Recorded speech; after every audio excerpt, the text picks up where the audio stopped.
তোমাদের সাথে একটা ভালো ফার্টিলাইজারের জিনিস শেয়ার করছি। ফার্টিলাইজার, হোম ফার্টিলাইজার, যেটা তোমরা ইউজ করতে পারো, ফুল ফল যে কোনো কিছু গাছে ইউজ করতে পারো। আশা করছি ভালো রেজাল্ট পাবে। আমি যেভাবে ইউজ করি সেটাই তোমাদের সাথে শেয়ার করছি। আমি কিন্তু এই ফার্টিলাইজারটার কথা বলছি। দেখো, তোমরা দেখতেই পাচ্ছ এর ভেতরে অনেক কিছু রয়েছে। আমরা অনেকেই এটা জানি, এটা অনেকেই ইউজ করে। এই যে কিন্তু কিচেনের ওয়েস্ট থেকে তৈরি করা একটা ফার্টিলাইজার। তো অনেকে কিচেন কম্পোস্ট বাড়িতে বানায়, যাদের স্পেস নেই, যারা বানাতে পারো না, তাদের জন্য তারা এটা অবশ্যই ইউজ করতে পারো। এর ভেতরে পেঁয়াজ, রসুন, আলু, যে কোনো কিছু সবজি, তোমার একদিন বা দুদিনের সবজির খোসা বাঁচিয়ে রাখো বাড়িতে, যেটা ইউজ করো।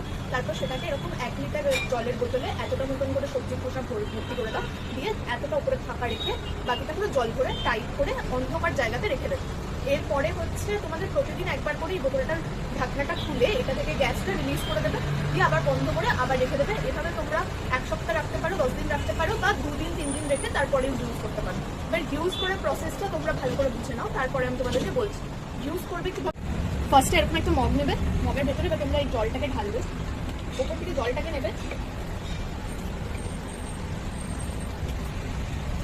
1 মগ মতন হলে 1 মগ জলের, 1 মগ এই ফার্টিলাইজারটার জন্য তোমাদের কিন্তু 10 মগ আরো জল মেশাতে হবে এটার সাথে, একসাথে 10 মগ। ঠিক আছে, 1 মগ যদি এই ফার্টিলাইজারটা হয় তাহলে 10 মগ জল মেশাবে, মিশিয়ে প্রত্যেকটা গাছে ব্যবহার করো, খুব ভালো ফল আর ফুলের রেজাল্ট পাবে। আমি আজকে আমার এই গাছগুলোতে এই জলটাকে ভালো করে মিশিয়ে দেবো। তুমি ভালো করে জলটাকে ভারী করে নেবে, প্রত্যেকটা গাছে